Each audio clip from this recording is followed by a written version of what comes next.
Olá, professoras e professores, gestores e gestoras da Secretaria de Educação do Estado do Paraná.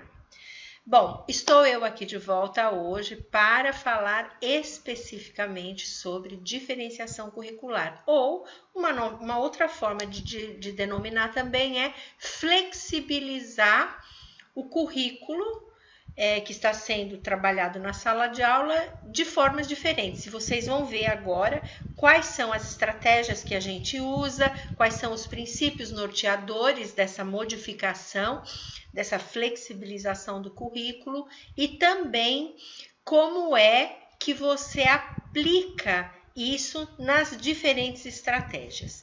Bem, claro que considerando isso que é uma, entre aspas, né, uma palestra online, eu não vou poder compartilhar com vocês muitos exemplos, mas eu vou oferecer alguns exemplos para que você possa, a partir desses exemplos, expandir as possibilidades de trabalho. Queria dizer para vocês que eu estou, infelizmente, com um pouquinho de tosse, então eu vou ter alguns momentos desses engasgos aqui. Primeiro eu queria fazer uma pequena revisão do que a gente viu nos dois outros vídeos.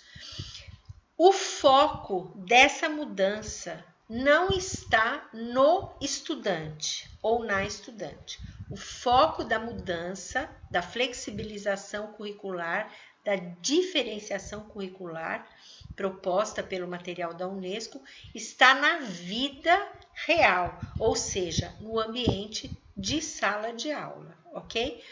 Não é possível você fazer as mudanças no currículo em função de um estudante.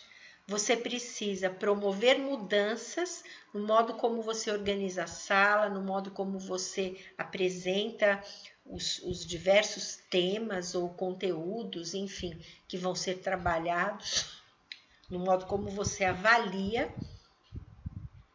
isso na vida real, no contexto da sala de aula. Conhecer os estudantes e a diversidade dos estilos e ritmos de aprendizagem está subjacente a essas mudanças, ok? Então, vamos lembrar do termo que nós utilizamos. O modelo social da deficiência é o modelo que está subjacente à concepção de educação inclusiva, de diferenciação curricular, de respeito à diversidade na sala de aula. O que a gente precisa saber sobre a nossa aprendizagem? Vocês vão ver aqui um slide. Nesse slide, eu queria pedir para vocês, a partir desse slide, que você fizesse esse exercício. Esse exercício é um exercício de reflexão que consta do material Educar na Diversidade, material de formação de professores do Ministério da Educação, lá da época da Secretaria de Educação Especial. E nesse material você vai encontrar inúmeras estratégias e abordagens pedagógicas que te ajudarão a implementar a diferenciação curricular dentro da sua sala de aula. Bom, por que é importante fazer esse exercício? Porque esse exercício vai levar você em direção à compreensão de como a aprendizagem é diferente para você, especificamente. Tem elementos que são específicos da sua característica de aprender. Da mesma forma acontece na sala de aula com qualquer um dos estudantes. Então, o que você precisa fazer? Você precisa conhecer esses estilos e ritmos de aprendizagem. O que a gente tem aqui, então, nesse slide, né? O que eu sei sobre a minha aprendizagem? Aí eu vou pensar em mim como estudante. Eu, enquanto estudante, eu aprendo devagar? Quando? Pontinhos. Eu aprendo depressa? Quando? Pontinhos. Eu acho que aprender é fácil? Quando? Pontinhos. Aprender em grupo, para mim, é pontinhos. Aprender com os livros, pontinhos. Aprendo bem com alguém que, pontinhos. Eu gosto de aprender quando, pontinhos. Eu vou fazer isso no meu caso, ok? Para mostrar para vocês qual que é a ideia dessa reflexão. Bom, eu enquanto estudante, eu aprendo devagar quando tem barulho. Barulho me afeta terrivelmente. Eu aprendo depressa quando o assunto que está sendo tratado, ele já é familiar para mim. Acho que aprender é fácil quando eu tô com uma pessoa, uma professora, por exemplo, ou com colegas que são pessoas que refletem, que questionam, que desafiam, que são alegres, que estão envolvidas naquele processo. Para mim, aprender em grupo é bom, porque eu tenho novas referências, mas eu fico incomodado quando uma pessoa toma a palavra e não permite que outras pessoas participem. Então, tem esse, vamos dizer assim, um dilema com relação a trabalhar em grupo. Mas eu gosto e acho super importante. Mas é claro que precisa ser considerada essa característica pessoal. Aprender com os livros para mim é uma viagem. Eu adoro livros, eu adoro leitura, então, e hoje em dia eu acrescentaria o YouTube. Aprender com o YouTube para mim é maravilhoso. Eu vejo YouTube todos os dias, né? Para quem não conhece ainda, eu gostaria de sugerir o TED, que são ideias maravilhosas para a vida, né? O TED é um aplicativo que você pode baixar ou não. Você vai no YouTube e procura palestras do TED e você vai encontrar uma infinidade de palestras curtinhas, assim de 10, 15 minutos, com pessoas incríveis, altamente qualificadas e palestras que acrescentam muito em todas as esferas da vida.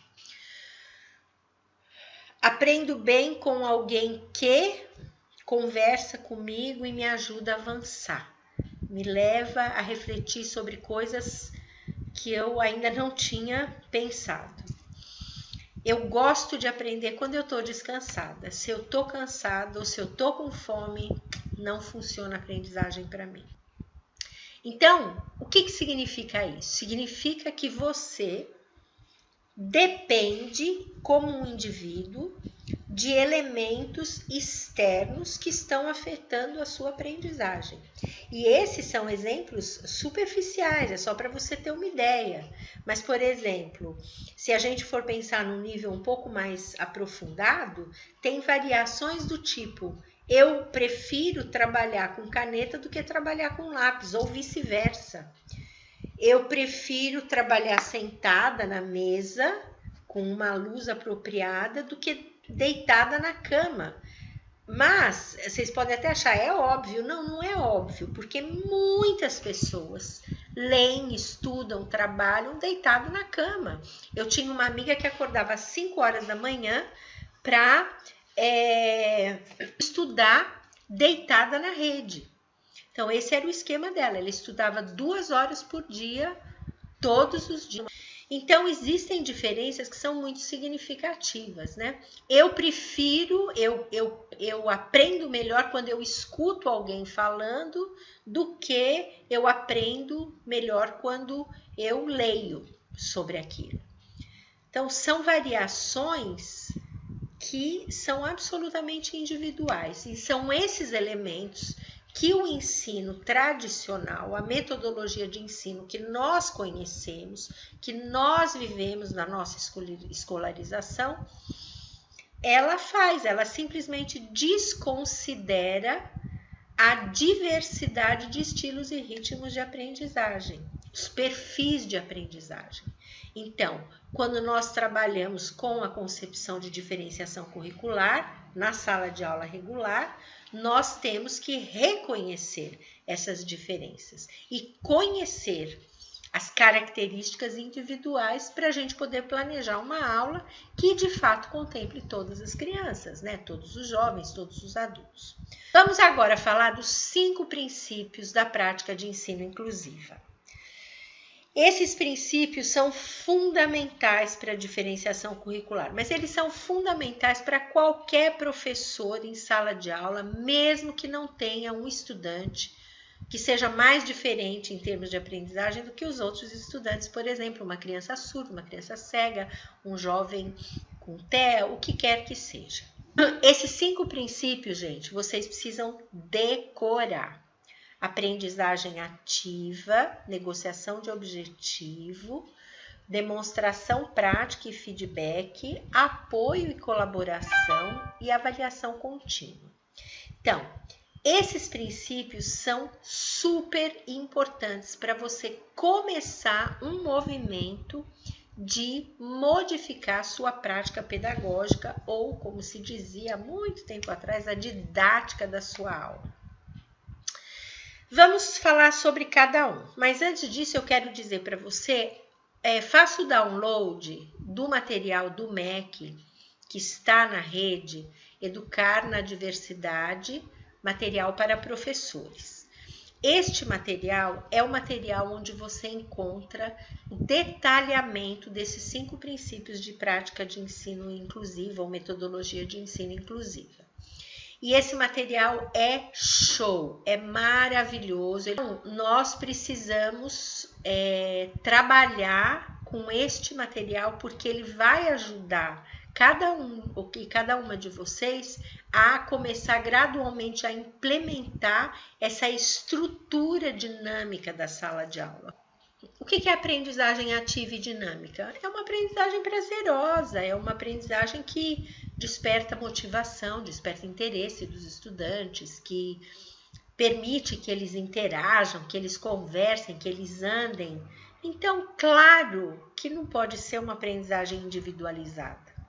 Um estudante sentado atrás do outro. Não, esse modelo não funciona mais. Nós estamos no século XXI, nós estamos na era do conhecimento e da tecnologia. Então, a gente é independente, cada vez mais autônomo. Esse modelo de sala de aula que nós conhecemos, ele está dando espaço para um modelo muito mais dinâmico, que é a aprendizagem online. Então, veja, a escola, você, na sua sala de aula, tem que se adaptar a esse novo universo. A pergunta que você deve se fazer é: como é que você pode transformar a sua aula para ela ficar mais ativa, mais dinâmica, mais participativa? 2, negociação de objetivo. Isso é muito simples. Negociação de objetivo significa compartilhar o seu poder todo-poderoso com os seus estudantes. Mas como assim? Você é a pessoa na sala de aula que tem poder e os seus estudantes não têm poder. Então, o que significa isso? Significa que você decide qual é a aula, qual é o tema, como vai ser trabalhado, quanto tempo vai ser usado, como que eles vão fazer isso individualmente, em dupla, em tripla, em quádrupla. Eles vão fazer isso em uma aula, em meia aula, em 2 aulas, em 5 aulas, não sei. Então, você decide tudo. Como é que isso vai ser avaliado? Como é que você vai organizar a avaliação? Se for feita uma prova, você que vai fazer a prova, você que decide tudo sobre a prova. A linguagem, o tempo, quantas questões, se é objetiva, se é aberta. Então, veja, você tem o poder para decidir. Você define as regras. Essa é a sala de aula tradicional, que não funciona mais. Porque as crianças, os jovens e os adultos de hoje são pessoas que querem participar, querem se sentir autores, né, e autoras do que eles estão aprendendo. Não é assim que você é, assim que eu sou. Eu hoje não consigo mais viver os limites impostos por um contexto de sala de aula.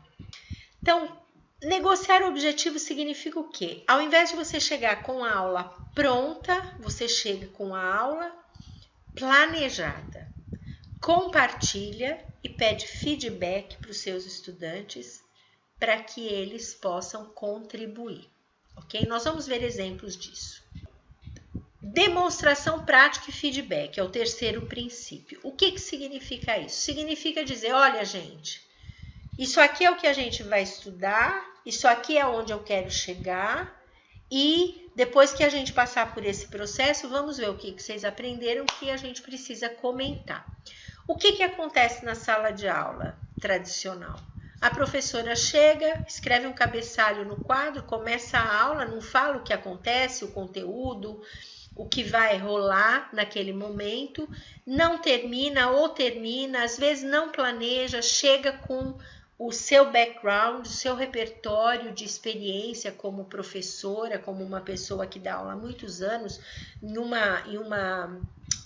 um ano ou de uma determinada disciplina, e acaba deixando simplesmente numa situação muito laissez-faire, deixa para lá, eu vou e faço porque eu sei o que eu faço. Então, planejamento é fundamental. A gente precisa saber começo, meio e fim, como estudante. E é isso que é necessário na sala de aula também. Acho que um exemplo bom é um livro. Quando você vai comprar um livro, o que você faz? O mínimo é o título e a orelha do livro. Se você decide, não, acho que esse livro é um livro bom, você vai dar uma olhada aonde? No índice. Você vai dar uma olhada no prólogo, na apresentação do livro. O que significa isso? Significa que você precisa ter uma noção do que vai acontecer. Essa é a ideia do princípio 3, demonstração, prática e feedback. Apoio e colaboração tem muito a ver com os outros 3 princípios, mas em particular com o primeiro, que é a aprendizagem ativa e dinâmica, que significa desenvolver na sala de aula uma cultura de apoio e colaboração entre os estudantes e também com você. Você vai promover o tempo todo apoio mútuo aluno-aluno. Você vai permitir que eles façam escolhas, mas que eles sempre se apoiem mutuamente e trabalhem juntos, em equipe, em grupo. E a avaliação contínua é aprender a acompanhar, a monitorar todo o processo de aprendizagem de cada estudante. Para isso, você tem que ter o quê? Um dossiê individual. Tem formas muito simples de fazer dossiê e a gente fala disso lá na frente. E também é importante pensar na avaliação contínua como uma forma de você, como uma professora pesquisadora, colher dados sobre aqueles estudantes que enfrentam maiores barreiras para aprender. Então, você vai ficar atenta para aqueles que necessitam de maior apoio, vai colher dados e vai verificar erros e vai trabalhar e planejar a sua aula de forma que você consiga ajudar aquele estudante a passar para níveis mais avançados de aprendizagem. Bom, quando nós falamos de diferenciação curricular, a gente está falando de 3 esferas do que acontece na sala de aula.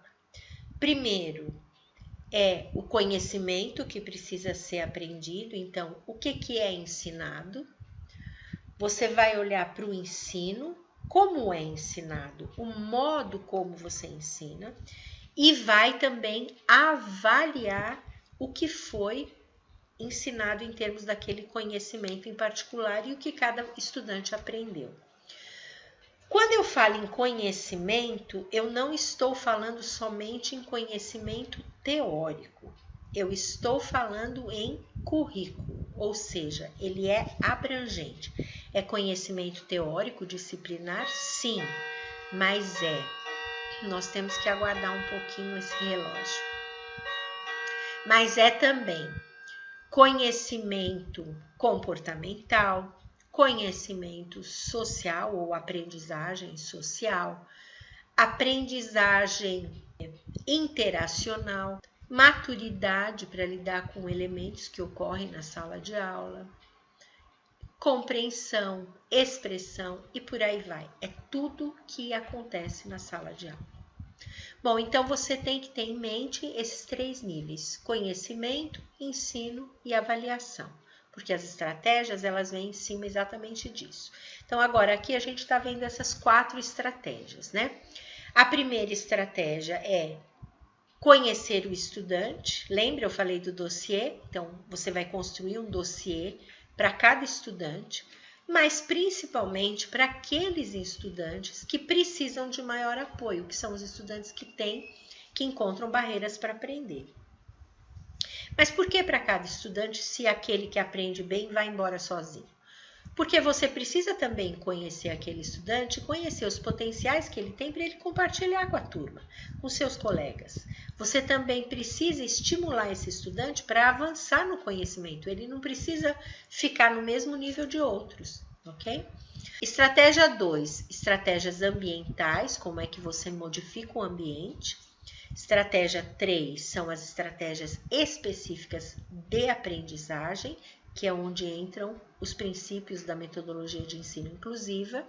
E a estratégia 4, que são as estratégias de avaliação, que tem a ver exatamente com esse acompanhamento, monitoramento de cada um dos seus estudantes, mas em particular aqueles com maiores demandas educacionais e de aprendizagem, e principalmente com a variedade de possibilidades de instrumentos ou técnicas que você pode utilizar para avaliar os seus estudantes. Não variedade para todo mundo, não. Variedade é num contexto de avaliação, você pode usar diferentes instrumentos ou estratégias na sala de aula.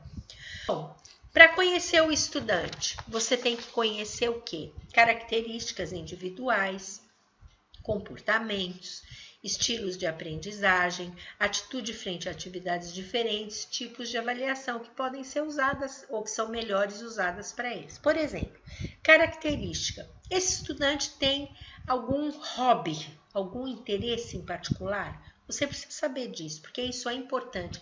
Não só reconhecer, mas também usar no contexto de sala de aula. Lembra que eu falei autoria, participação, contribuição, colaboração com os colegas. Comportamento. Esse estudante é uma criança ou um jovem que precisa ficar se movimentando? Bom, se é, qual é o problema? Com certeza entre vocês tem alguém que lê andando, não consegue ficar parado. Ou lê um pedaço, para, levanta, vai fazer uma coisa, precisa se movimentar. É um estudante que tem uma característica mais cinética de aprendizagem. Então, ou não, é um estudante quieto, que precisa ficar sozinho num canto, sem muito estímulo. Então, reconheça essas diferenças de comportamento no processo de aprendizagem. O estilo de aprendizagem. Esse estudante aprende melhor ouvindo, aprende melhor lendo, aprende melhor assistindo um filme, aprende melhor conversando com os colegas. Atitude do estudante frente a atividades diferentes. Quais são as atividades que o estudante prefere? Ele prefere mais atividade que envolve pintura. Ele prefere mais atividade que envolve pesquisa. Tem uma infinidade. Ele prefere mais atividade que envolve conversar. Então, tudo isso é super importante para você mapear a sua turma e começar a planejar em função dessas características individuais.